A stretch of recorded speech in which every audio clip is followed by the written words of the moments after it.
Assalamualaikum warahmatullahi wabarakatuh. Waalaikumsalam warahmatullahi wabarakatuh. Bismillah, alhamdulillah, wassalatu wassalamu ala rasulillah, wa ala alihi wa sahbihi wa man tabi'ahum bi ihsanin ila yaumiddin, amma ba'du.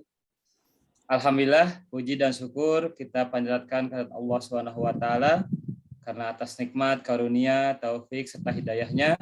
Alhamdulillah kita bisa bertemu kembali di sore hari ini.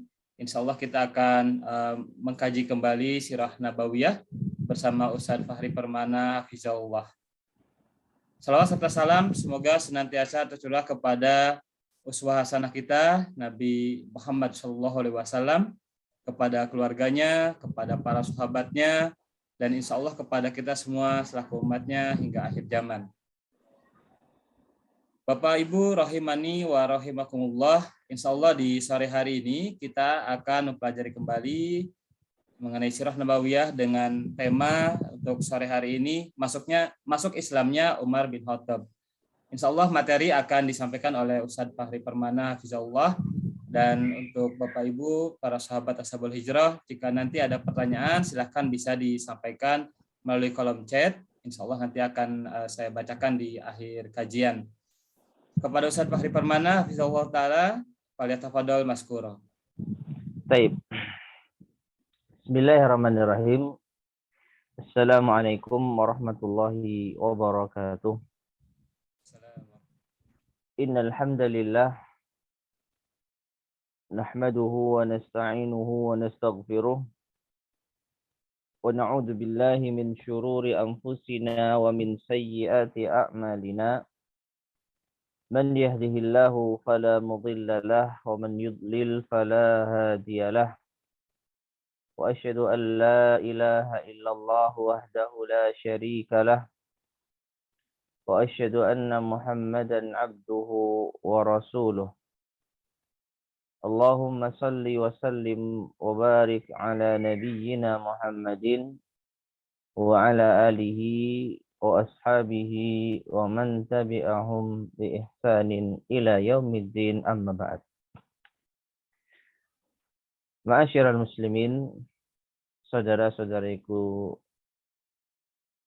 jamaah Majelis Ta'lim Ashabul Hijrah dimanapun Anda berada, semoga Allah Subhanahu wa Ta'ala senantiasa memberikan hidayah dan taufiknya kepada kita semua. Alhamdulillah, kita bersyukur kepada Allah Tabaraka wa Ta'ala di sore hari ini kita bisa bertemu kembali di majelis ta'lim ini secara online untuk melanjutkan kajian kita membahas Sirah Nabawiyah, sejarah kehidupan Nabi kita yang mulia, Nabi Muhammad sallallahu alaihi wasallam. Dan pada kesempatan kali ini kita melanjutkan pembahasan tentang masuk Islamnya Umar ibn Khattab radhiyallahu taala anhu. Sebelumnya jemaah sekalian rahimani wa rahimakumullah, kaum muslimin mendapatkan anugerah dari Allah Subhanahu wa Ta'ala dengan masuk Islamnya paman Rasulullah Sallallahu Alaihi Wasallam, Hamzah bin Abdul Muttalib. Maka tidak lama setelah itu Allah memberikan anugerah yang lainnya, yaitu dengan masuk Islamnya Umar ibn Khattab radhiyallahu taala anhu. Dan ini terjadi di tahun yang sama, yaitu tahun ke-6 masa kenabian. Mari kita baca cerita yang akan disampaikan oleh al-mu'allif dari kitab Ar-Rahiqul Makhtum yang kita ambil dari terjemah yang ada. Disebutkan di sini masuk Islamnya Umar bin Khattab radhiyallahu anhu.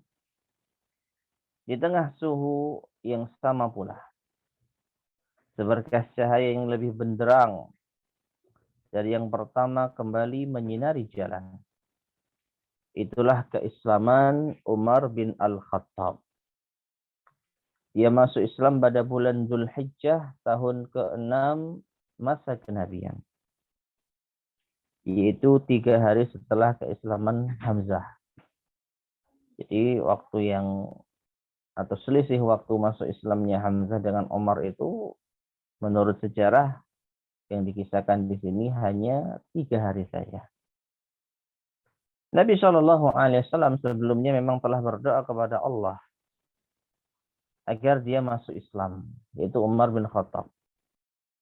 Sebagaimana hadis yang dikeluarkan oleh At-Tirmizi dan beliau yaitu Imam At-Tirmizi juga mensahihkannya dari Ibnu Umar, dan juga hadis yang dikeluarkan oleh At-Tabarani dari Ibnu Mas'ud dan Anas radhiyallahu anhum bahwasanya Nabi Shallallahu Alaihi Wasallam bersabda, Allahumma a'izzal Islam bi ahabbir rajulaini ilaik, bi Umar bin al-Khattabi atau bi Abi Jahl ibn Hisham. Doa ini berbunyi, ya Allah, a'izzal Islam, muliakanlah Islam, bi ahabbir rajulaini, dengan salah satu dari 2 orang yang engkau cintai, bi ahabbir rajulaini ilaika, bi Umar bin al-Khattab atau bi Abi Jahl ibn Hisham. Apakah itu Umar bin Khattab atau Abu Jahal bin Hisham? Dan ternyata yang lebih dicintai oleh Allah adalah Umar radhiyallahu taala. Jadi doa ini ma'asyiral muslimin rahimani wa rahimakumullah mengisyaratkan kalau Rasulullah sallallahu alaihi wasallam menginginkan agar salah satu dari 2 orang ini memeluk Islam dan menjadi pembela Islam. Hanya saja Rasulullah sallallahu alaihi wasallam tidak tahu manakah kiranya dari 2 orang ini yang lebih dicintai oleh Allah Subhanahu wa taala. Yang jelas Nabi membutuhkan tenaga dari kedua orang ini. Nabi butuh satu di antara mereka untuk masuk Islam. Namun biarlah Allah yang menjawabnya. Dan ternyata ma'asyir muslimin rahimani wa rahimakumullah, Allah Subhanahu wa taala menunjukkan bahwasanya yang lebih dicintai Allah dari 2 orang ini adalah Umar ibn al-Khattab radhiyallahu taala. Karena apa? Karena dialah yang masuk Islam setelah ini. Sedangkan Abu Jahal, maka dia tetap di atas kekufuran, dia tetap di atas penentangan, bahkan dia semakin ganas di dalam memusuhi Nabi Shallallahu Alaihi Wasallam. Dia semakin beringas di dalam memadaratkan umat Islam hingga akhirnya nanti tewas di saat perang Badar. Taib. Kemudian setelah meneliti secara cermat seluruh riwayat yang mengisahkan keislamannya, nampak bahwa proses eksisnya Islam di dalam sanubarinya berlangsung secara bertahap. Ya, jadi Islamnya Umar ini tidak langsung, tapi secara bertahap. Akan tetapi sebelum kita membicarakan ringkasannya, perlu kami singgung terlebih dahulu karakter dan watak dari kepribadiannya. Ya, jadi sebelum kita masuk ke dalam kisah masuk Islamnya Umar ini, maka lebih dulu kita harus tahu bagaimana karakter Umar ini. Baik. Umar radhiyallahu anhu dikenal sebagai seorang yang temperamental dan memiliki harga diri yang tinggi. Sangat banyak kaum muslimin merasakan beragam penganiayaan yang dilakukannya terhadap mereka. Ya, jadi kalau nggak salah pernah kita bahas ya, kalau Umar itu juga ikut menyiksa umat Islam yang lemah. Jadi Umar juga pernah menyiksa umat Islam yang lemah. Karena memang watak beliau itu apa? Keras. Nah, sebenarnya telah terjadi pertentangan batin dalam dirinya. Di satu sisi dia harus menghormati tatanan adat yang telah dibuat oleh nenek moyangnya, tetapi di sisi yang lain dia kagum terhadap mental baja kaum muslimin dalam menghadapi berbagai cobaan demi menjaga akidah mereka. Ya. Jadi Umar itu terkesan orang sudah disiksa sedemikian rupa kok masih mau tetap menjaga akidahnya. Disitulah mulai Umar itu merasakan kesan tentang agama Islam. Makanya dia mengalami pergolakan batin. Namun saat itu batinnya masih didominasi oleh ajaran nenek moyang yang harus dijaga. Cuman ketika dia menyiksa umat Islam dan tetap tegar orang yang disiksa tersebut, Umar merasakan kesan yang cukup baik. Ya, bagaimana mungkin masuk akal gitu ya. Orang disiksa tapi tetap menjaga akidah yang dipegangnya. Nah, disinilah mulai apa? Mulai Umar itu mendapatkan semacam pikiran yang berbeda. Jadi pergolakan batin. Nah, sisi yang lainnya lagi adalah timbulnya berbagai keraguan dalam dirinya, sementara sebagai seorang yang pandai, dia beranggapan bahwa apa yang diseru oleh Islam bisa saja lebih agung dan suci dari agama selainnya. Oleh karena itu, begitu dia memberontak, maka langsung saja berteriak lantang. Artinya jemaah sekalian rahimani wa rahimakumullah, begitu dia tahu bahwasanya Islam ternyata agama yang benar, maka langsung dipertahankan dan langsung ditampakkan dengan lantang. Ya, jadi dia memiliki kecerdasan sebenarnya Umar. Dia itu orangnya cerdas sehingga merasa kalau sekiranya Islam itu mungkin saja lebih baik, lebih masuk akal. Kalau memang Islam yang benar, maka beliau menjadi orang yang sangat membela Islam, sangat setia terhadap Rasulullah SAW. Nah, jadi itu masyarakat muslimin rahimani wa rahimakumullah secara singkat ya. Jadi kesimpulannya karakter Umar itu keras, tegas, dan dia sempat mengalami pergolakan batin, khususnya tatkala dia mendapati jiwa-jiwa tegar yang dimiliki oleh kaum muslimin di dalam mempertahankan akidah mereka. Mereka rela untuk disiksa. Namun Umar masih menghormati tatanan ajaran nenek moyang. Ya, dalam hal ini belum bisa dilepaskan. Mengenai ringkasan kisah keislamannya yang sudah disinkronkan, bermula dari tindakannya pada suatu malam saat dia bermalam di luar rumahnya. Ini kisah yang lain ya, selain melihat kondisi umat Islam yang disiksa tadi ya. Jadi ada sisi lain ternyata. Nah, jadi suatu malam saat dia bermalam di luar rumahnya, lalu dia pergi menuju Masjidil Haram dan masuk ke dalam tirai Ka'bah. Saat itu Nabi SAW tengah berdiri melakukan salat dan membaca surat Al-Haqqah. Pemandangan itu dimanfaatkan oleh Umar untuk mendengarkannya dengan khusyuk, sehingga membuatnya terkesan dengan susunannya. Dia berkata, yaitu Umar ya, berkata di dalam batinnya, aku berkata pada diriku, demi Allah, benar, dia ini tukang syair, sebagaimana yang dikatakan oleh orang-orang Quraisy. Ya, jadi Umar ketika mendengarkan lantunan ayat yang dibaca oleh Nabi SAW takjub. Ya, takjub.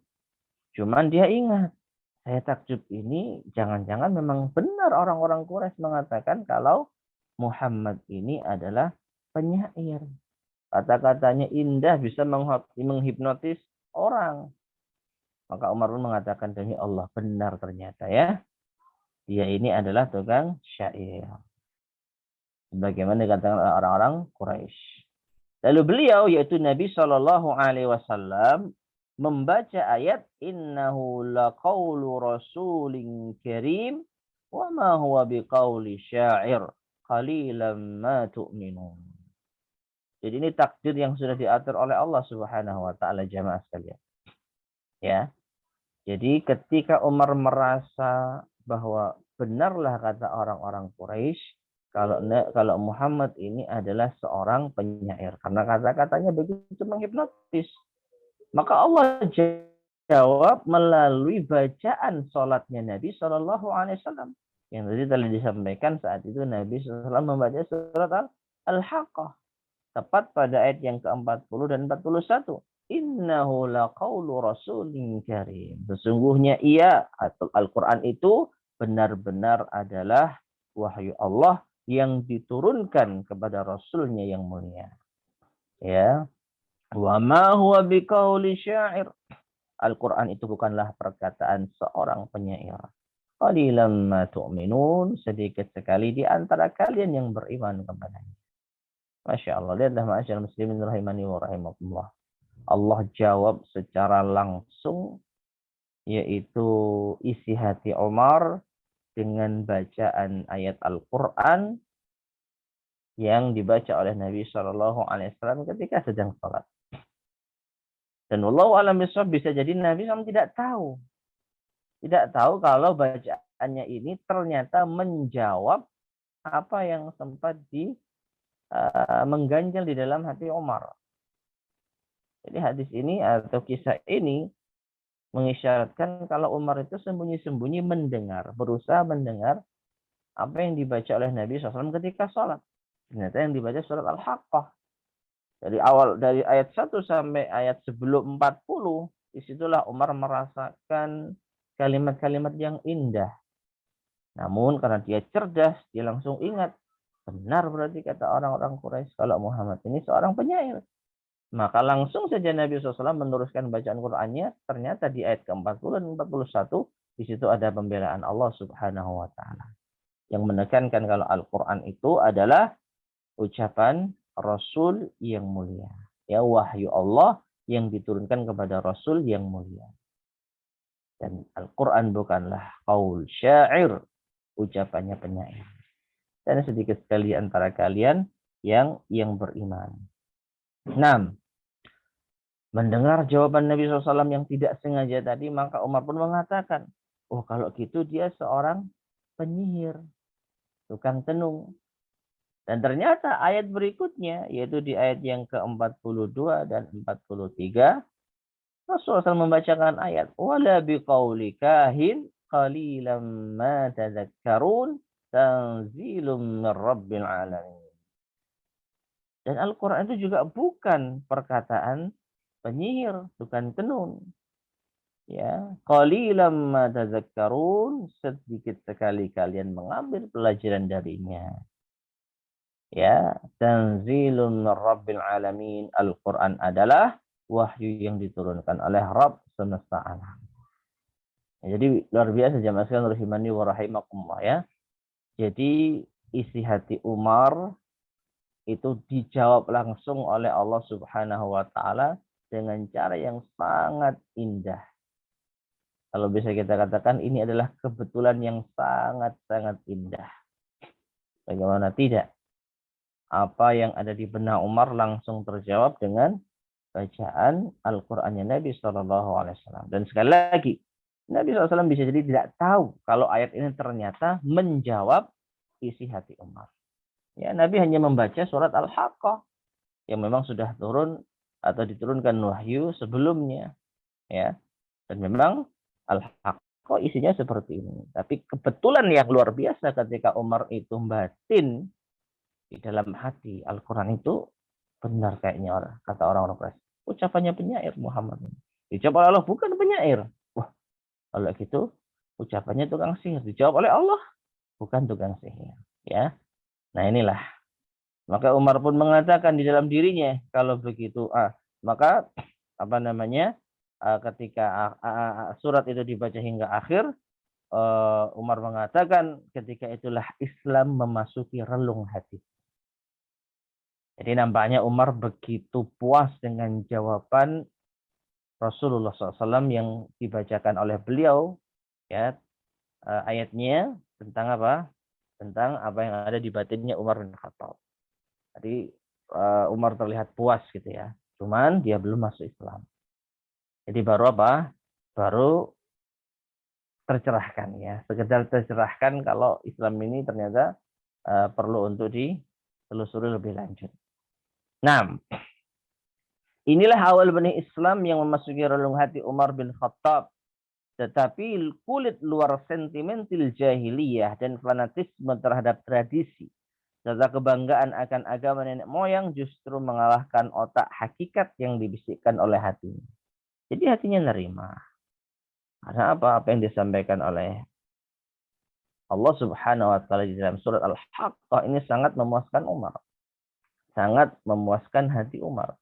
Tapi sekali lagi kembali kepada karakternya Umar yang tidak mudah tunduk, karakter Umar yang keras dan tegas, maka Umar tidak serta-merta langsung mengikuti isi hatinya. Dia masih setia terhadap ajaran nenek moyang.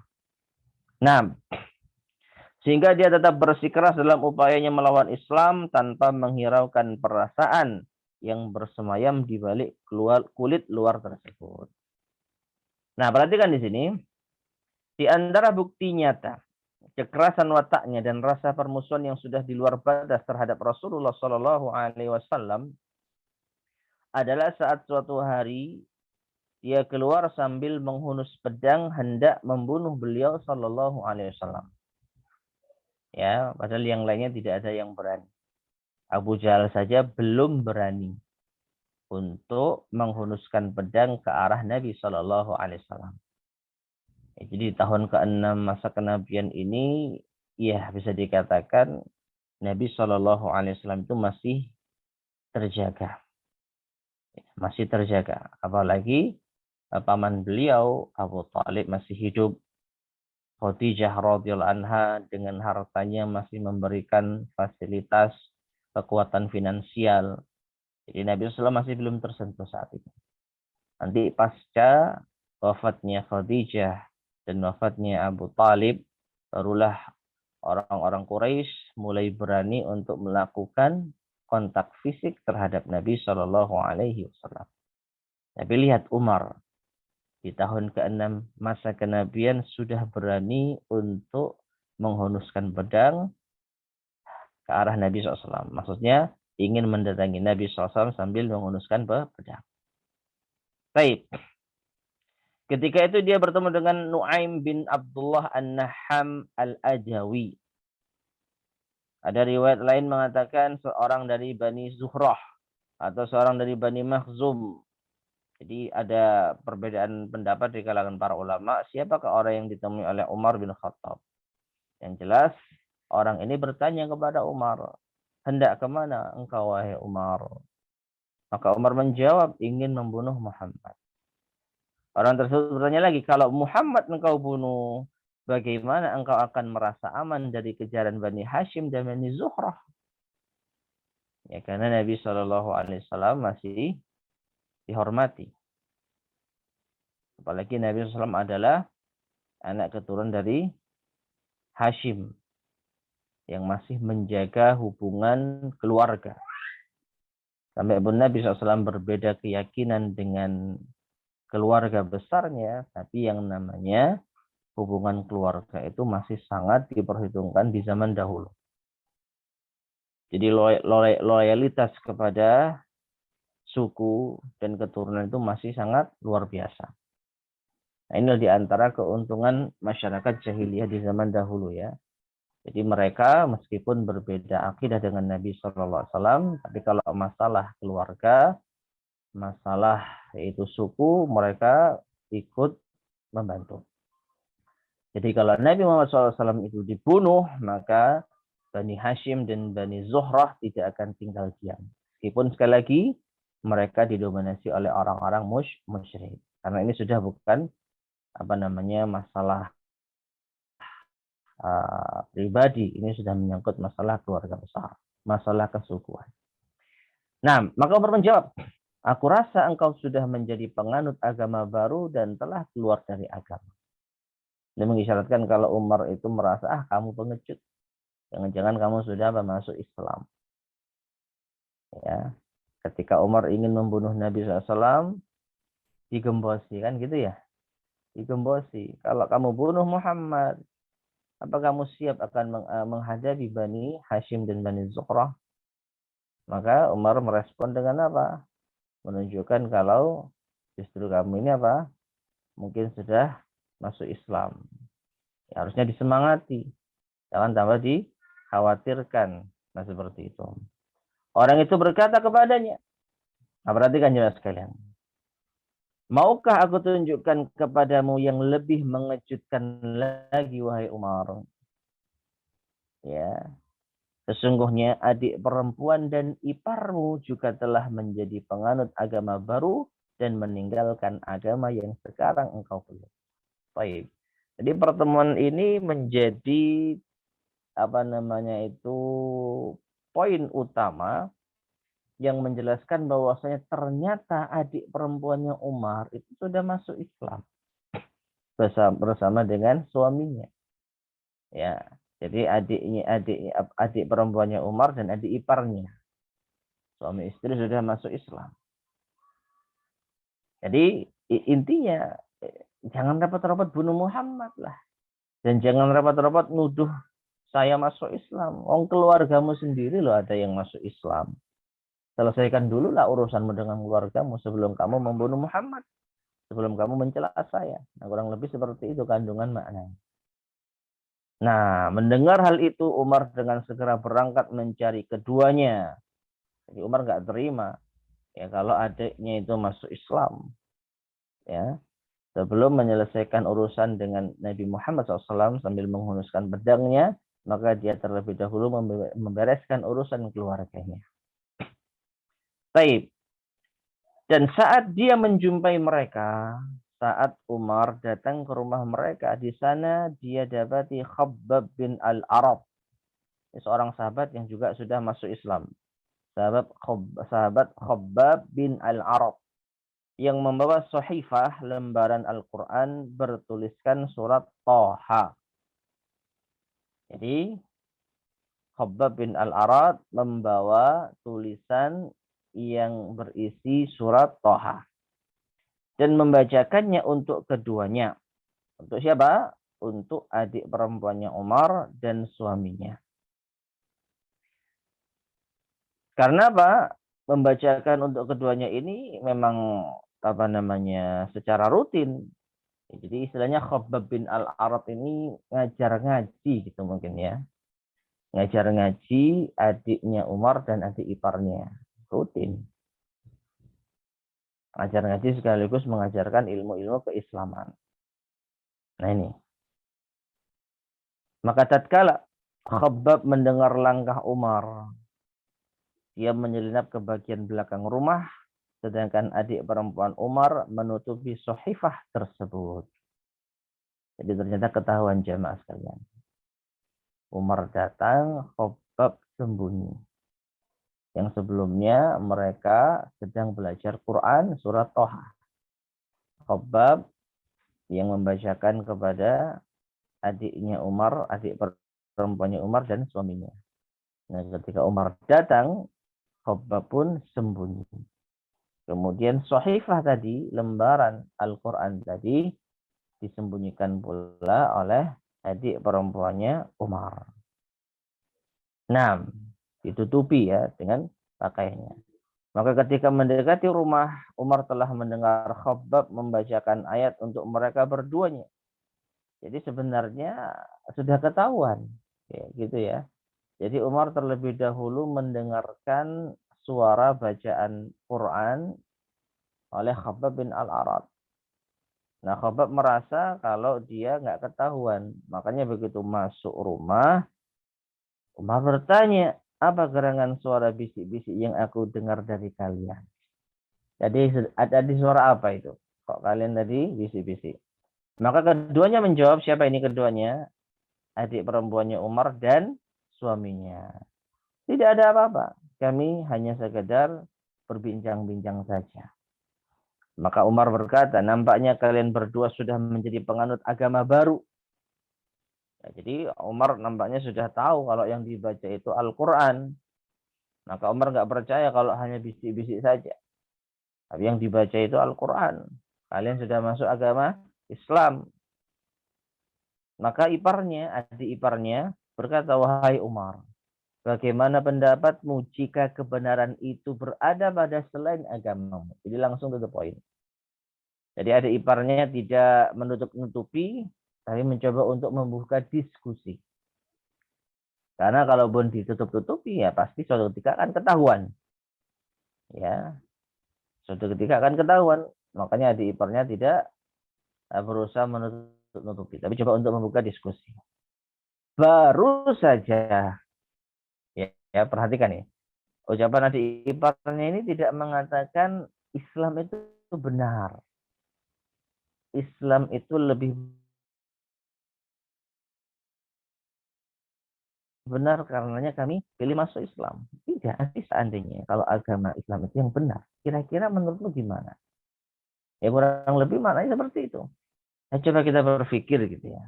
Kalau ternyata agama Islam yang benar, bisa jadi kan gitu ya. Apakah mungkin? Nah, seperti itu. Nah, hanya seperti itu saja Umar langsung melompat ke arah iparnya tersebut lalu menginjak-injaknya dengan keras. Subhanallah. Ya. Jadi nggak pakai lama. Inilah sikap Umar bin Khattab radhiyallahu anhu. Dan nanti akan terbawa pula ketika dia masuk Islam. Jadi bedanya ketika masuk Islam dia akan membela Islam dengan luar biasa. Sering kita dengar hadis kalau Umar itu mendengarkan Rasulullah SAW mengatakan suatu kepada seseorang kalau dia itu bersalah, kalau dia itu telah melakukan kerugian untuk umat Islam, maka Umar dengan mudahnya mengatakan biarkan aku penggal lehernya Rasul. Ya, sering kita jumpai Umar mengatakan demikian. Karena memang karakternya seperti itu. Jadi adik iparnya itu diterjang lalu diinjak dengan keras. Lantas adik perempuannya datang dan mengangkat suaminya menjauh darinya. Jadi adik iparnya ini ditolong oleh istrinya yang merupakan adik kandungnya Umar. Ya. Jadi adiknya Umar ini tidak memukul Umar, cuma menyelamatkan suaminya. Malah ditampar oleh Umar pipinya sehingga darah mengalir dari wajahnya. Dalam riwayat Ibnu Ishaq disebutkan bahwa dia memukulnya sehingga membuatnya terluka dan memar. Nah, lihat nih Umar ya. Ya. Padahal mereka berdua tidak melakukan sama sekali penyerangan fisik. Mereka hanya bertahan. Itu pun masih dihantam. Apalagi adik perempuannya hanya menyelamatkan suaminya. Ikut ditampar. Ya. Maka adik perempuannya berkata dengan penuh kemarahan, "Wahai Umar, jika kebenaran ada pada selain agamamu, maka aku bersaksi bahwa tiada Tuhan yang berhak disembah selain Allah, dan aku bersaksi bahwa Muhammad adalah utusan Allah." Ya jemaah sekalian, adiknya Umar yang sudah ditampar tidak merasa sedih dan tidak merasa dia harus menyembunyikan keislaman. Justru dia semakin semangat untuk menampakkan kalau tindakan Umar itu salah. Kalau tindakan Umar itu didasari oleh agama yang keliru. Justru adik iparnya merasa yakin kalau tindakannya masuk Islam itu yang benar. Ya, jadi sungguh luar biasa. Mereka berdua bukannya malah, maaf mas, gitu ya. Maaf, saya akan kembali kepada agama kalian, agama kita, ya, agama moyang. Sudah cukup, jangan diteruskan, sudah kita damai. Enggak. Mendapatkan perlakuan seperti itu justru adik perempuannya Umar bin Khattab semakin yakin kalau Islam itu agama yang benar. Nah, karena ketegaran adiknya inilah jemaah sekalian rahimani wa rahimah. Dan ingat tadi kita sudah sampaikan, Umar pernah mengalami hal yang sama dan sempat membekas di dalam hatinya ketika dia menyiksa umat Islam yang lemah. Umar terkesan dengan sikap tegar mereka. Ternyata sekarang dia jumpai adiknya sendiri yang tegar. Padahal sudah diinjak suaminya dan sudah ditampar pipinya hingga berdarah. Lagi-lagi Umar merasa apa? Terkesan. Jadi Umar itu kalau dengan cara seperti ini dia akan bisa merasa di dalam hatinya, gitu ya. Manakala Umar merasa putus asa dan menyaksikan kondisi adiknya yang berdarah, dia menyesal dan merasa malu. Ya, jadi meskipun Umar itu keras, kasar, bahkan juga ini sikap yang memalukan jemaah. Bagaimana mungkin seorang Umar yang harusnya itu tandingannya orang laki-laki kuat yang apa namanya itu satu level, ini kok mengotori tangannya dengan memukul adiknya sendiri hingga berdarah, apa-apaan ini. Ya, kalau sekiranya Umar berantem gitu ya dengan orang yang kuat, jagoan, duel sambil berdarah-darah, mungkin ini sikap kesatria, ya, sikap yang pemberani. Tapi karena mungkin seorang Umar memukul adik perempuannya sendiri yang tidak berdaya sampai berdarah, maka ini justru merupakan tindakan yang memalukan. Ya, bahasa kita itu bukan levelmu, wahai Umar. Bukan levelmu untuk apa? Melukai seorang wanita tak berdaya. Apalagi itu adikmu sendiri. Akhirnya Umar malu. Jadi dia menyesal dan malu. Sampai akhirnya Umar berkata, berikan tulisan yang ada di tangan kalian tersebut kepadaku, agar aku dapat membacanya. Akhirnya Umar mulai terbuka hatinya. Ya sudah, kalau gitu bacakan kertas yang tadi kalian sembunyikan. Nah, saudaranya itu mengata, ya adik perempuannya Umar berkata, sesungguhnya engkau itu najis dan tidak ada yang boleh menyentuhnya melainkan orang-orang yang suci. Bangkit dan mandilah dulu. Kemudian Umar pun bangkit dan mandi. Lalu mengambil tulisan tersebut dan membaca Bismillahirrahmanirrahim. Karena di awal surat itu didahului oleh basmalah, ya, termasuk surat Toha. Kecuali satu surat di dalam Al-Quran yang tidak diawali dengan basmalah, yaitu surat At-Taubah. Ya. Adapun surat yang lain maka diawali dengan basmalah. Nah, maka dengan membaca basmalah saja Umar merasa sungguh nama-nama yang baik dan suci. Bismillahirrahmanirrahim. Kemudian dia melanjutkan dan membaca surat Toha. Toha ma anzalna alaikal qur'ana litashqa dan seterusnya. Sampai pada firman Allah subhanahu wa ta'ala. Ayat yang ke-14. Innani anallahu la ilaha illa ana fa'budni wa aqimis salata li zikri. Ya. Sesungguhnya aku ini adalah Allah, tidak ada ilah yang hak, yang berhak disembah selain aku. Fa'budni, maka sembahlah aku, wa aqimis sholata li dzikri, dan dirikanlah salat untuk mengingatku. Ya. Maka Umar bergumam lagi, alangkah indah dan mulianya kalam ini. Kalau begitu tolong bawa aku ke hadapan Muhammad. Ya. Nah, jamaah sekalian rahimani wa rahimakumullah. Jadi kalau kita lihat masuk Islamnya Umar itu bertahap, benar-benar bertahap. Karena sebelumnya sudah pernah mendengar surat Al-Haqqah. Sudah mendengar surat Al-Haqqah. Membekas dalam hati tapi tidak dilanjutkan. Ya, ini menunjukkan jamaah sekalian rahimani wa rahimakumullah, hidayah itu dikejar. Hidayah itu diusahakan. Ada kalanya kita dapat hidayah di awal kali misalnya, mendengarkan nasihat yang baik, mendengarkan ayat Al-Quran, mendengarkan hadis Nabi SAW, tapi hanya sambil lalu. Ya percuma. Oh iya benar ya. Oh ternyata hadis ini benar. Oh ternyata ayat ini benar. Hanya seperti itu. Tapi tidak berusaha untuk melanjutkan kebenaran itu apa terusannya. Kalau saya sudah tahu itu benar, maka saya harus berbuat apa? Ibarat orang yang berdosa. Oh iya ternyata haram perbuatan ini. Dalilnya jelas. Tapi setelah itu dia masih berbuat maksiat. Ya. Jadi dia sudah tegak hujah atas dirinya, jemaah sekalian rahimani wa rahimakumullah. Sehingga nanti kalau di hari kiamat kelak dia tidak akan bisa yaitu mengelak kalau ternyata ayat Al-Qur'an ataupun hadis Nabi SAW telah sampai kepada dirinya. Hanya saja dia tidak meneruskannya.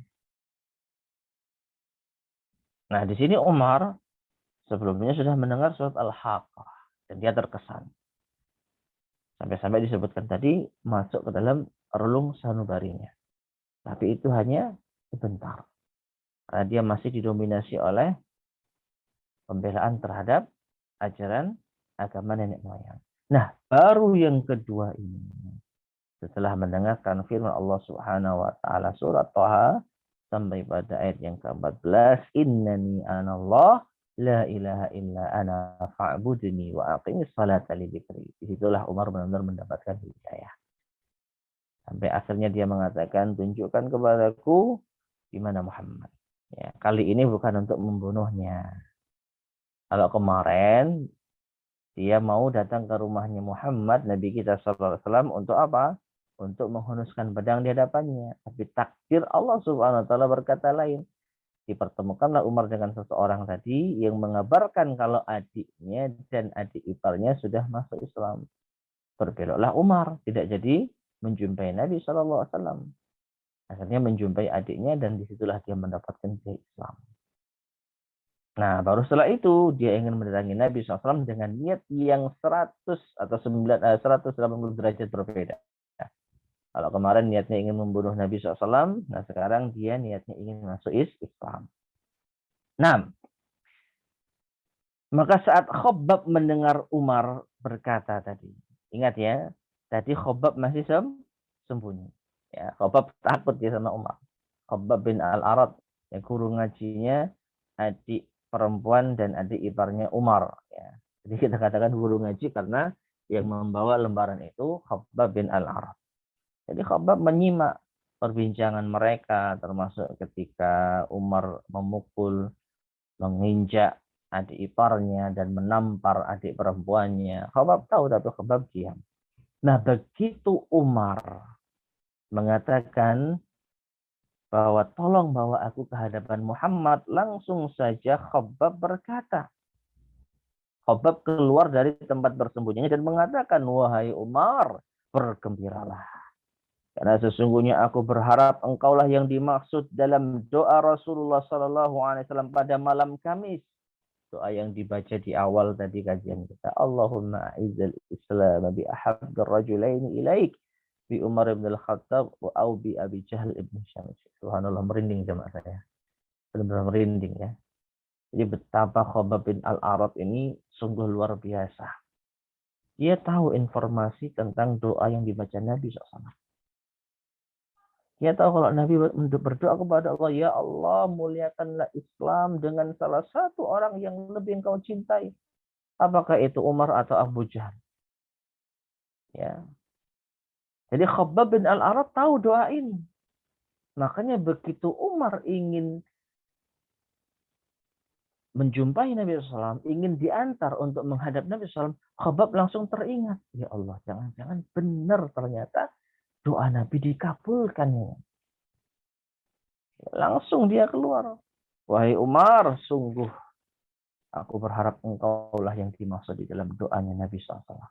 Karena beliau telah berdoa, ya Allah, muliakanlah Islam dengan salah satu dari dua orang yang paling kau cintai. Umar bin Khattab atau Abu Jahal bin Hisham. Jadi sedikit lagi saja Umar sudah resmi menjadi orang yang dicintai oleh Allah Subhanahu wa taala. Karena apa? Nabi mengatakan demikian.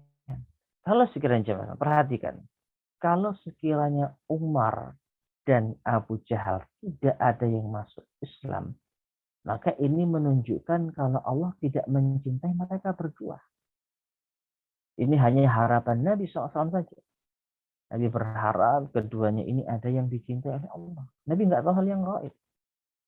Cuma Nabi berharap kalau bisa ada di antara mereka berdua yang masuk Islam, membela Islam. Dan tentu saja dicintai oleh Allah Subhanahu wa taala. Tapi Nabi nggak tahu siapa di antara mereka.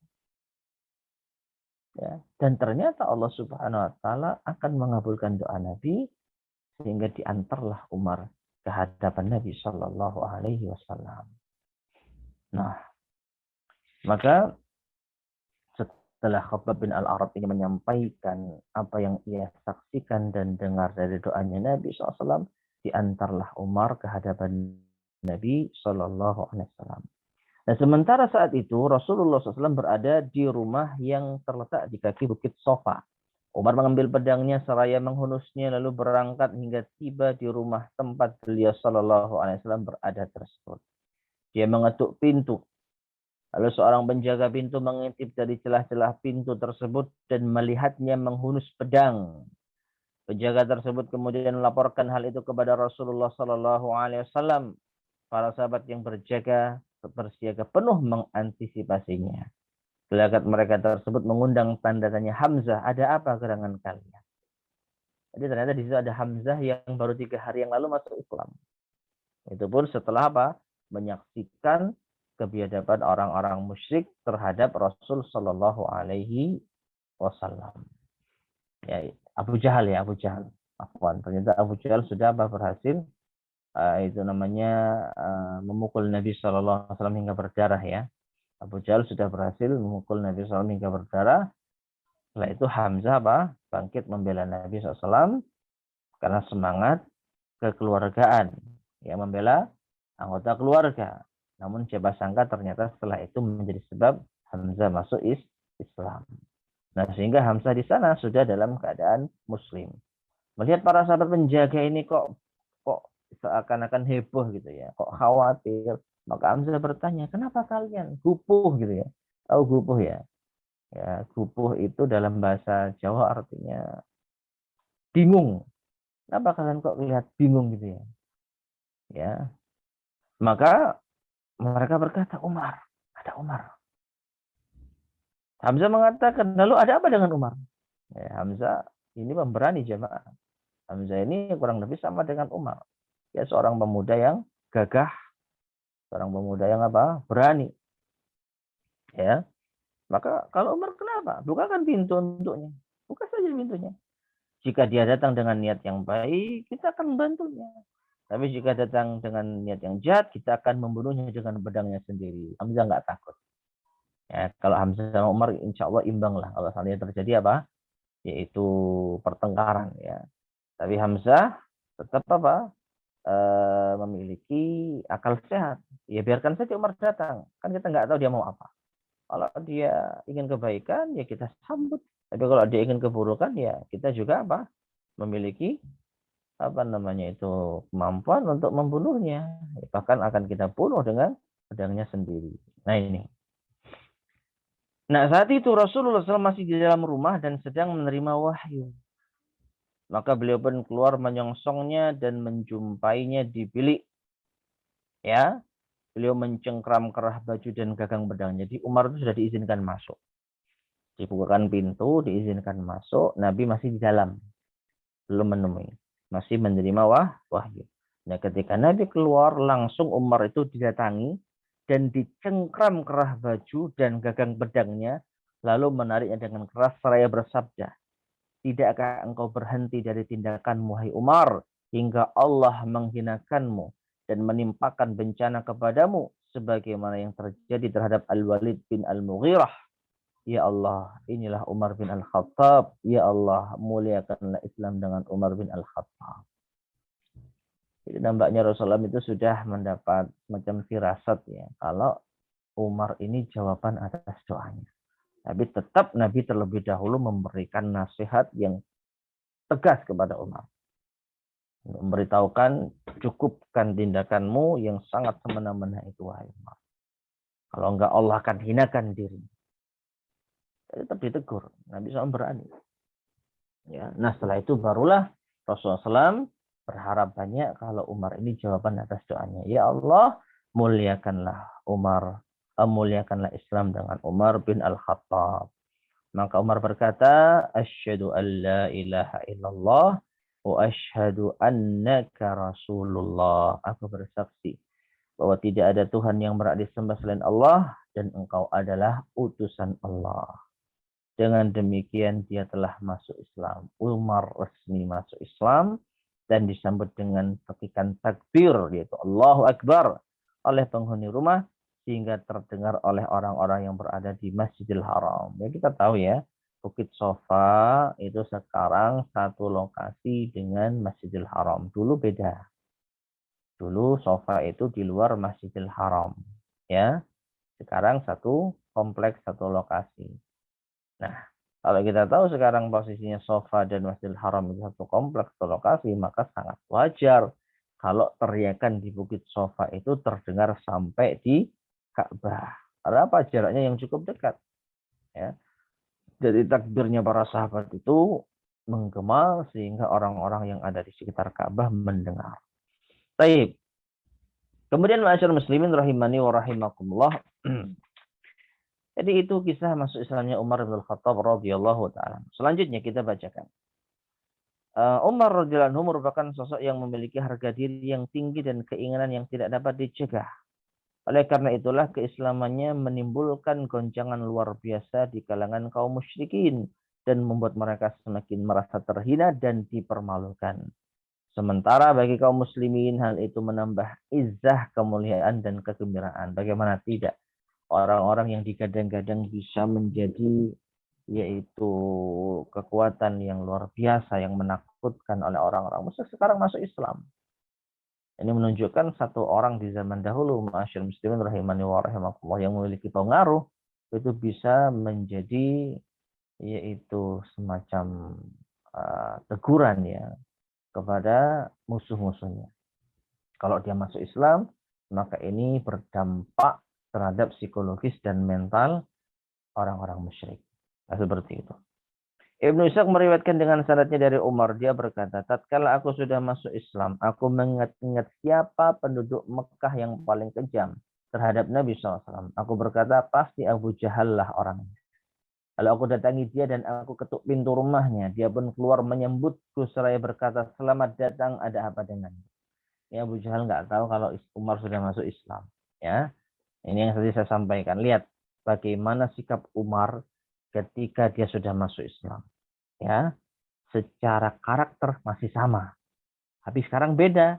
Yang dibela mati-matian Umar dan yang ditekan habis-habisan, yang dibela mati-matian Islam dan yang ditekan habis-habisan adalah mereka orang-orang musyrik. Baik. Nah, ketika Abu Jahal bertanya, selamat datang, ada apa denganmu? Maka Umar berkata, aku datang untuk memberitahumu bahwa aku telah beriman kepada Allah dan Rasul-Nya, Muhammad, serta membenarkan apa yang telah dibawanya.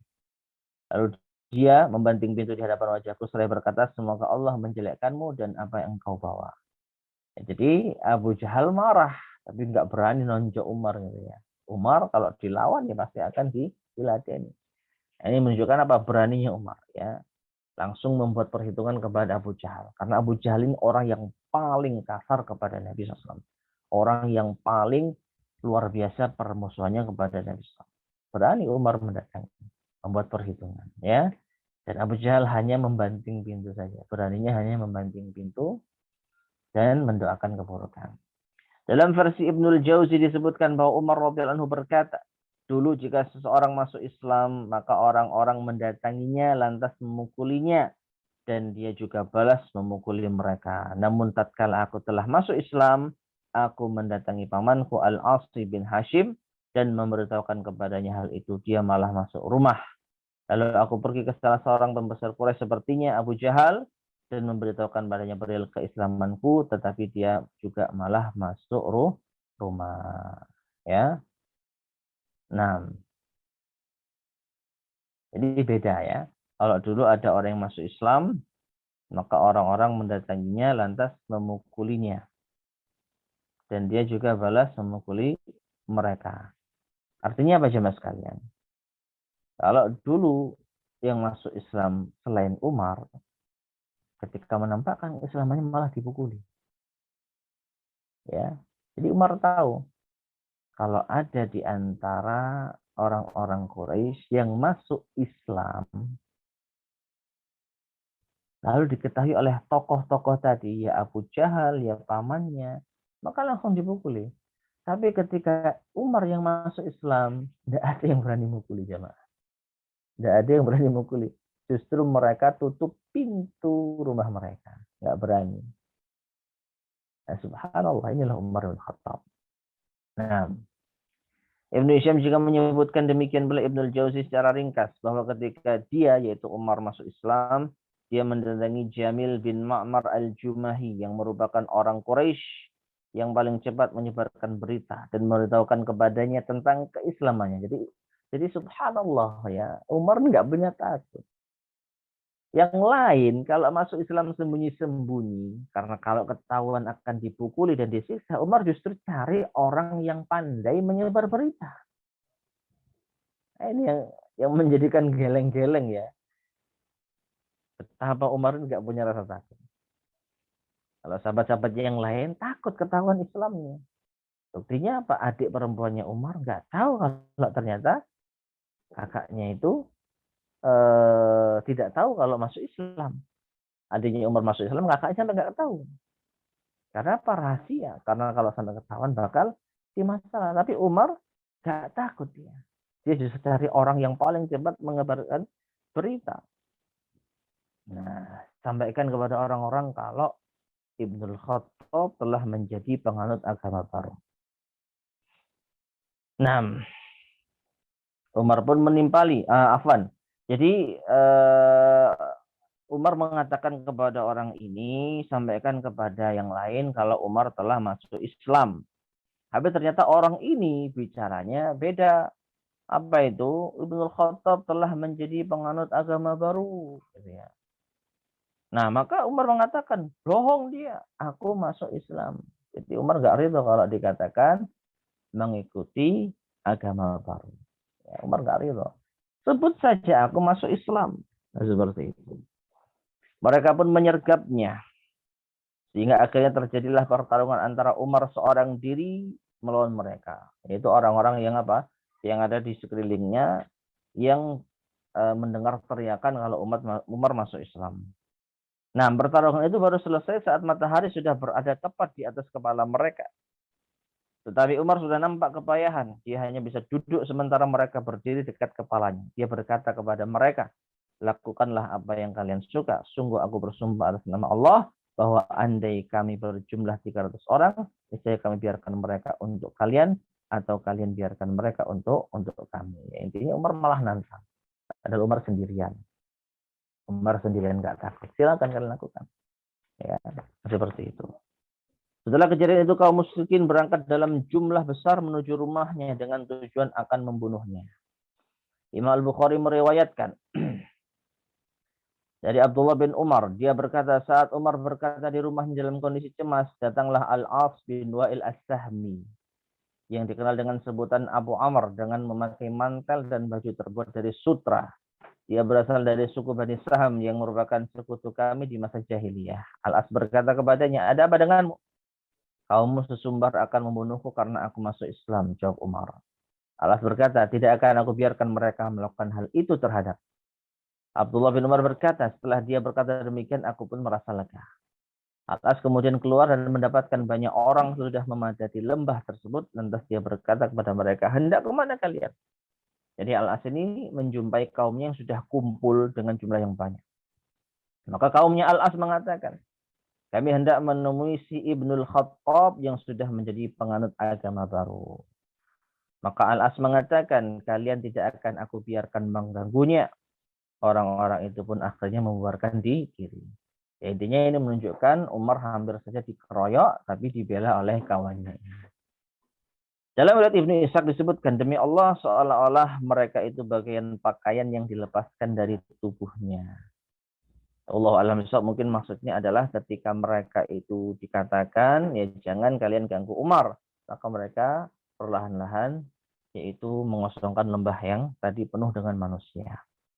Demikianlah dampak keislaman terhadap kaum musyrikin. Dampak keislaman Umar terhadap kaum musyrikin.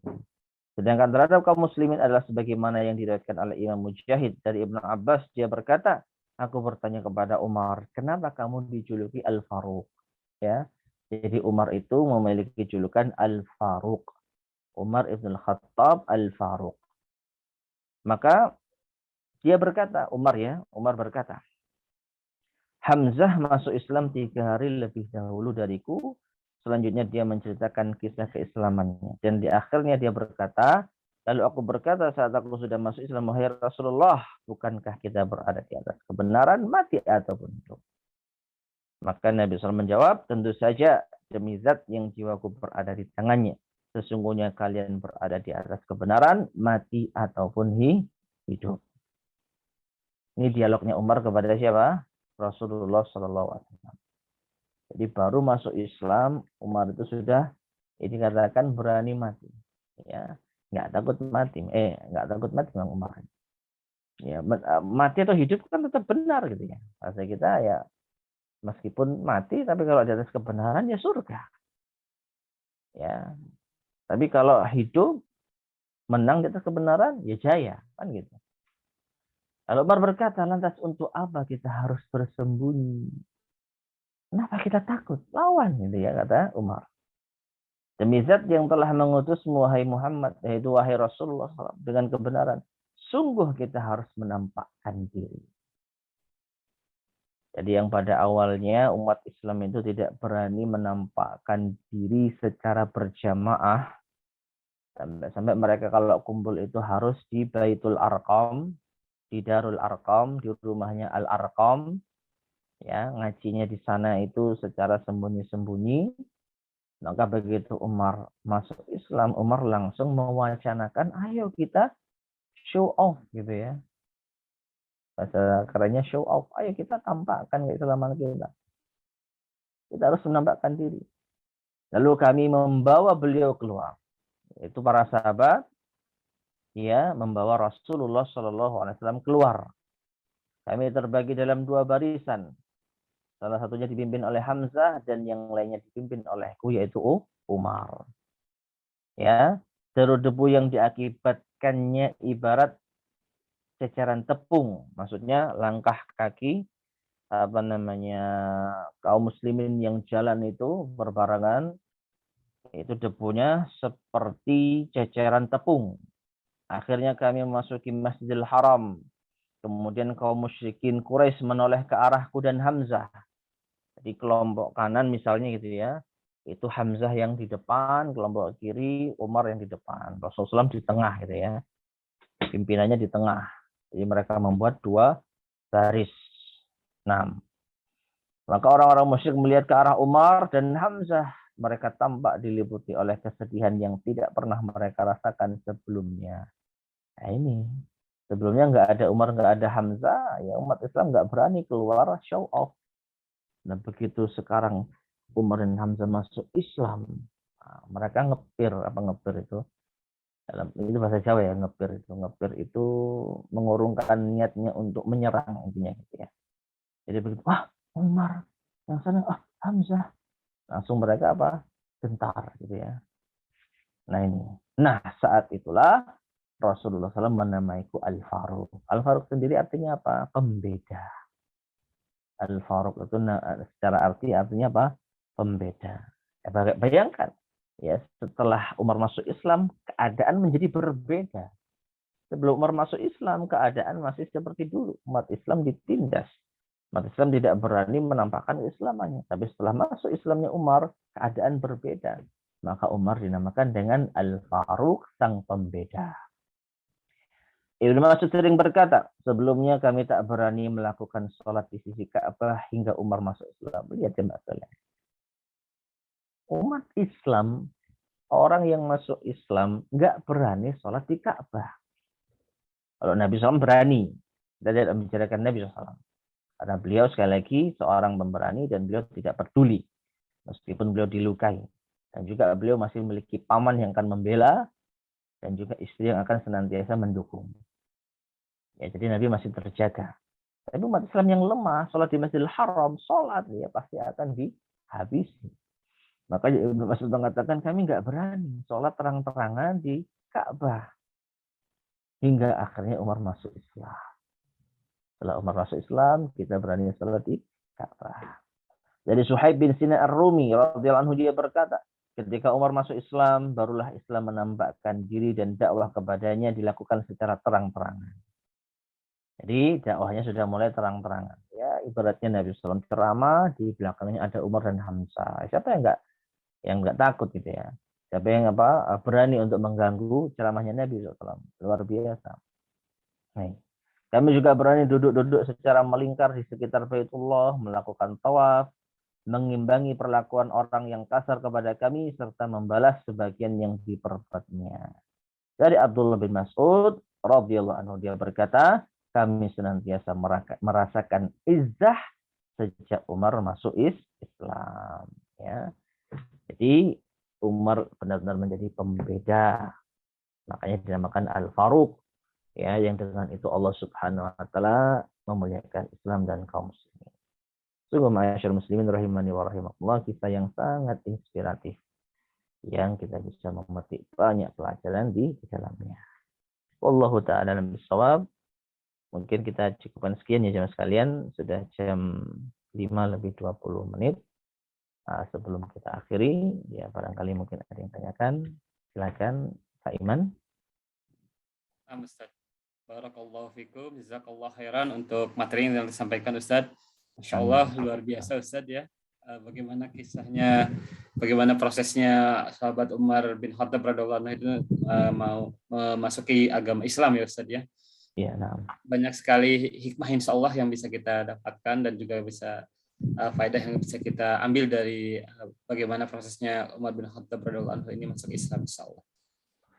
Baik, Bapak Ibu, para sahabat Ashabul Hijrah rahimani wa rahimakumullah, silahkan mungkin jika ada pertanyaan bisa disampaikan ke kolom chat. Mungkin kalau di Sidoarjo lebih dulu mungkin ya Ustadz ya masuk waktu masjid. Iya, ya? Lebih dulu, tapi sekarang waktunya mundur ya. Jadi insya Allah maghribnya masih jam 6 kurang ya, 6 kurang sedikit. Biasanya jam segini sudah maghrib, tapi karena sekarang maghribnya mundur, ya jam 6 kurang sedikit. Jadi kita masih ada waktu lah. Kalau mau ada tanya jawab, silakan. Nah, insya Allah Ustaz. Saya cek di kolom chat ini sudah ada 2 pertanyaan Ustaz, insya Allah. Yeah. Yang pertama, Assalamualaikum warahmatullahi wabarakatuh, Pak Ustaz. Waalaikumsalam warahmatullahi wabarakatuh. Apakah yang ditanamkan ke dalam hati Umar radhiyallahu anhu adalah sebuah atau termasuk kepada hidayah taufik atau ke sibgoh ya Ustaz? Kemudian apakah perbedaan di antara keduanya Ustaz? Jazakallahu khairan. Sibgoh. Yang dimaksud sibgoh itu celupan mungkin ya. Mengacu kepada firman Allah Subhanahu wa taala, sibghatullah. Coba kita cek. Ya, dalam surat Al-Baqarah ayat ke-138 Allah berfirman, sibghatullah wa man ahsanu minallahi sibghah wa nahnu lahu 'abidun. Sibghatullah artinya adalah celupan dari Allah. Dan siapa yang lebih baik celupannya dari Allah, dan kepadanya lah kami menyembah. Wallahu a'lam bishawab, ma'asyiral muslimin rahimani wa rahimakumullah. Kalau kita melihat tafsir tentang sibghatullah ini,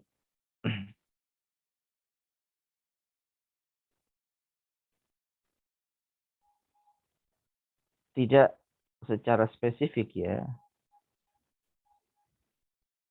menjelaskan tentang hidayah. Tidak secara spesifik menjelaskan tentang hidayah. Jadi lebih kepada takdir Allah Subhanahu wa taala yang sudah ditentukan. Jadi kalau Allah sudah menentukan suatu warna, katakanlah, Allah akan memberikan celupan pada warna tertentu. Ini dalam masalah warna misalnya. Nah, sehingga ini bermakna umum. Jadi lebih kepada takdir Allah, kepada ketentuan Allah Subhanahu wa taala, apapun itu. Nah, sedangkan masuk Islamnya Umar ini lebih kepada hidayah taufik. Jadi Allah Subhanahu wa taala memberikan hidayah kepada Umar dengan taufiknya sehingga masuk Islam. Umar sudah mendapatkan hidayah irsyad sebelumnya, yaitu ketika dia mendengarkan yang pertama surat Al-Haqqah, dan sebelumnya dia merasa terkesan dengan ketegaran umat Islam tatkala disiksa. Itu paling tidak menunjukkan kalau hidayah irsyad sudah sampai kepada dirinya. Petunjuk kebenaran sudah sampai kepada dia. Tapi apa? Belum dapat hidayah taufik. Belum masuk ke dalam hati yang sehingga menjadikan dia mantap untuk masuk Islam. Nah, barulah ketika ada kejadian dengan adik dan adik iparnya, disitulah Umar mendapatkan hidayah taufik sehingga bersyahadat. Jadi Allah alam shawab, kalau menurut saya ya ini hidayah taufik. Jadi Allah Subhanahu wa taala memberikan taufiknya kepada Umar untuk memeluk Islam. Wallahu alam shawab. Nah, barakallahu fiik. Jazakallahu khairan Ustaz untuk jawaban Amin. pertanyaan pertama. Allah. Selanjutnya ini ada yang raise hand dari Bapak Firly mungkin ya, atau Firly ini dari London Ustaz. Masya Masya Allah. Allah. Barakallahu fiik. Fadal. Silakan Mbak Firly. Ya, Bismillahirrahmanirrahim. Assalamualaikum warahmatullahi wabarakatuh, Ustaz. Ya, nggak apa-apa, Masya Allah, Alhamdulillah. Jazakallah khairan kasiran Ustadz, Masya Allah atas ilmunya. Beberapa kali mendengarkan kisah mengenai sahabat Umar bin Khattab itu selalu menggetarkan hati ya, selalu membuat pasti hati tersentuh dan berkaca-kaca mendengarkan ceritanya, perjuangannya, keberaniannya pada saat memukuli orang-orang untuk bertarung di Masjidil Haram 3 hari berturut-turut dari pagi hingga maghrib. Itu luar biasa, Masya Allah. Semoga kami juga bisa mendapatkan keteguhan, keistiqomahan sebagaimana yang dicontohkan oleh para sahabat. Amin, amin ya rabbal alamin. Akhwan, Ana izin bertanya, tapi agak di luar tema terkait dengan hijrahnya Rasulullah ke Madinah. Pada saat sebelum memasuki kota Madinah, beliau sempat bermukim di kota, sempat mendirikan Masjid Kuba. Lalu kalau tidak salah di sebelah Masjid Kuba ada masjid yang terlarang untuk umat Islam mendirikan sholat di sana karena masjid itu diperuntukkan untuk memata-matai Rasulullah. Akhwan, Ana ingin bertanya, apakah masjid itu sampai sekarang masih ada atau bagaimana ya Ustadz? Mungkin Ustadz punya kisahnya untuk dibagikan. Jazakallah khairan katsiran. Assalamualaikum warahmatullahi wabarakatuh.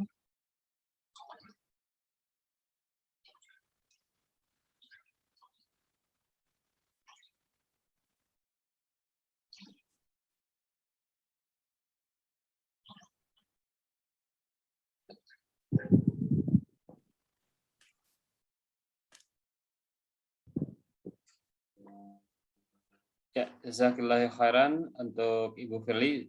Afwan, sepertinya ada masalah koneksi mungkin ya di Ustadz. Kita coba tunggu dulu, Afwan.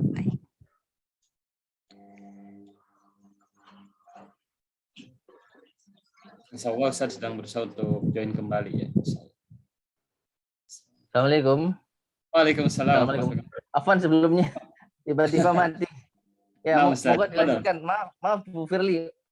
Saya waktu tanya tadi langsung mati tiba-tiba. Bisa diulang? Ya, qadarullah, Masya Allah. Akhwan, pertanyaannya agak di luar tema Ustadz terkait dengan hijrahnya Rasulullah ke kota Madinah. Sebelum masuk ke kota Madinah, beliau sempat mendirikan Masjid Kuba. Lalu diketahui bahwa di sebelah Masjid Kuba sempat didirikan sebuah masjid yang terlarang bagi kami umat Muslim untuk mendirikan sholat di sana, sebab ternyata masjid itu dipergunakan untuk memata-matai Rasulullah. Nah, Ana mohon sekiranya Ustadz punya kisahnya mengenai masjid ini dan bagaimana keadaannya sekarang, apakah masih ada atau tidak ada begitu. Jazakallah khairan katsiran. Baik. Amin wa jazakallahu khairan. Jadi masjid yang dimaksud itu adalah Masjid Dirar ya, Masjid Dirar. Masjid Dirar ini saya tidak tahu banyak kisahnya. Nanti insya Allah akan kita baca pada waktunya. Tapi yang jelas masjid ini tidak dibangun di awal Nabi SAW tiba. Jadi Nabi SAW tiba pertama kali, beliau mendirikan Masjid Kuba. Itu sebelum masuk kota Madinah. Selama beberapa hari, kalau nggak salah selama 3 hari beliau di sana. Ya, beliau mendirikan Masjid Kuba. Nah, saat itu belum ada Masjid Dirar. Belum ada Masjid Dirar.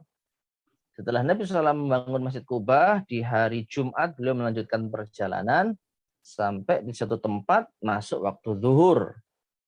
Karena itu hari Jumat, maka sholat Jumat. Dan itu sholat Jumat pertama kali yang pernah dikerjakan oleh umat Islam. Karena sebelumnya mereka tidak bisa mengerjakan sholat Jumat di Mekah. Nggak mungkin mereka Jumatan di Mekah, ya. Jadi, nah disitulah nanti diabadikan monumen namanya Masjid Jumat. Ya, belum ada masjid saat itu, jadi mereka sholat di tanah lapang di daerah tempat agak tinggi. Nah, setelah itu selesai, dari setelah Nabi SAW sholat Jumat, beliau melanjutkan perjalanan masuk ke kota Madinah. Nah, belakangan untuk dijadikan sebagai monumen dibangunlah Masjid Jumat. Nanti kalau jemaah sekalian sempat umroh, bisa tanya ya, Masjid Jumat itu di mana? Masjid Jumat ceritanya seperti itu. Tapi ingat, dulu belum dibangun masjid. Jadi satu-satunya masjid di kota Madinah pertama kali ya Masjid Kuba.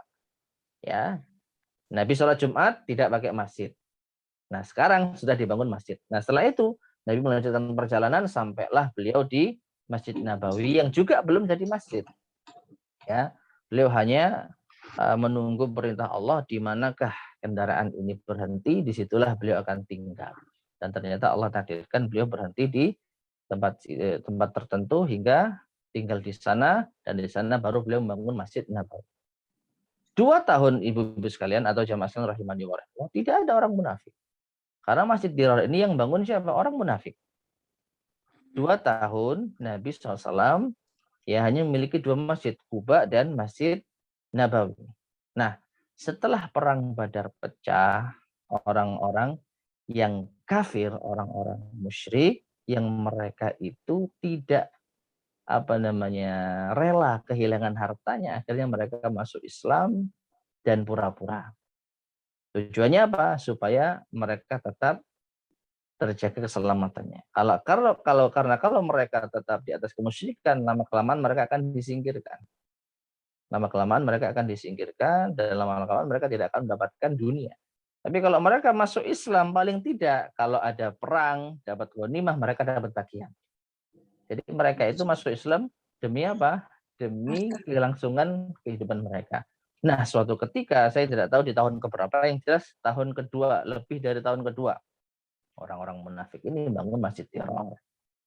Ya, tujuannya apa? Untuk memerangi umat Islam dan untuk mengalihkan umat Islam ya supaya ada yang sholat di sana, dan mereka minta restu Nabi SAW. Awalnya mereka minta restu kepada Nabi SAW. Minta restu kalau kita bangun masjid ini ya untuk merupakan rumah Allah, supaya kita bisa beribadah kepada Allah. Tapi akhirnya Allah turunkan yaitu firman-Nya di dalam Al-Quran. Saya lupa surat apa ya, At-Taubah atau apa ya, sebentar.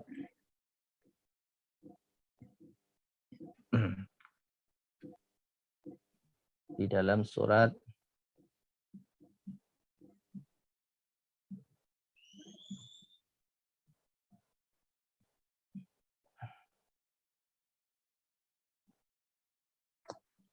fihi rijalu yuhibbuna surat At-Taubah. Surat At-Taubah. Ayat yang ke-108. Surat At-Taubah ayat yang 108. 107 dan 108. Ya, 107 dan 108. 107, 108. Nah, Allah berfirman, walladzina takhadhu masjidan dirara wa kufra wa tafriqan bainal mu'minin wa irsadan liman haraballaha wa rasulah min qabl. Wa la yahlifunna in aradna illa al-husna wallahu yashhadu innahum lakadzibun. Dan orang-orang yang membangun masjid dirar itu artinya apa, jemaah? Dirar itu artinya memadorotkan, membahayakan. Jadi masjid yang bahaya bahasa kita. Jadi Allah sebutkan masjid itu masjid yang bahaya. Nah, orang-orang yang membangun masjid bahaya itu dan masjid yang mendatangkan kekufuran dan memecah belah umat Islam dan mencari-cari kesalahan ya, umat Islam, dan juga untuk melindungi orang-orang yang memusuhi Allah dan Rasul-Nya, dan mereka bersumpah kalau mereka itu menginginkan kebaikan di hadapan Rasul, mereka ingin kebaikan. Wallahu yashhadu innahum lakadzibun, dan Allah bersaksi bahwasanya mereka orang yang dusta. Nah, perhatikan. Jadi ketika Nabi SAW itu didatangi oleh mereka, mereka ingin agar Nabi sholat di sana. Kalau kita mungkin peresmian gitu ya, monggo Nabi datang ke masjid yang sudah kami bangun, kita resmikan supaya nanti kita bisa dapat kebaikan. Ya. Jadi kalau Nabi mau sholat di sana, otomatis sahabat akan ikut, kan begitu. Oh, itu masjid yang recommended bahasa kita. Ternyata Allah larang, la takum fihi abada. Di ayat yang ke-108. Wahai Muhammad, jangan engkau sholat di sana selama-lamanya. La masjidun ussisa ala taqwa min awwali yaumin ahaqqu an taquma fi. Sungguh masjid yang dibangun di atas dasar takwa di hari pertama engkau tiba di Madinah, itu lebih layak engkau untuk sholat di sana. Fihi rijalu yuhibbuna ayatatahharu wallahu yuhibbul mutahhirin. Di dalamnya ada manusia-manusia para lelaki yang ingin untuk mensucikan diri mereka, dan Allah cinta orang-orang yang mensucikan diri. Memang ada dua pendapat para ulama kita ya. Masjid yang dibangun atas dasar takwa, ada yang mengatakan Masjid Kuba, tapi ada yang mengatakan Masjid Nabawi. Tapi dua-duanya tidak bertentangan. Karena apa? Masjid Kuba adalah masjid pertama kali yang dibangun ketika Nabi SAW menginjakkan kakinya di kota Madinah. Sebelum masuk kota Madinah ya, baru perjalanan. Sedangkan Masjid Nabawi adalah masjid pertama yang dibangun ketika Nabi sudah benar-benar akan menetap di kota Madinah. Jadi dua-duanya masjid yang dibangun atas takwa. Apa itu? Masjid Kuba dan Masjid Nabawi. Sedangkan Masjid Dirar, maka Nabi dilarang untuk sholat di sana. Alhasil setelah itu masjid itu dihancurkan. Ya. Jadi tidak ada, iya nggak ada. Tahu saya tidak ada bekasnya. Wallahu a'lam bishawab. Insyaallah. Jazakallah khairan katsiran Ustaz atas ceritanya, atas kisahnya. Barakallah. Baik. Baik. Barakallahu fikum wa jazakallahu khairan Ustaz ya, untuk jawaban telah disampaikan. Amin. Tadi sempat ada yang raise, kan sepertinya Pak Heri Eko ya. Silakan kalau ada. Pak Heri Eko Setiawan, apakah masih ada mungkin yang ingin ditanyakan ke Ustaz Fahri? Tafadhol.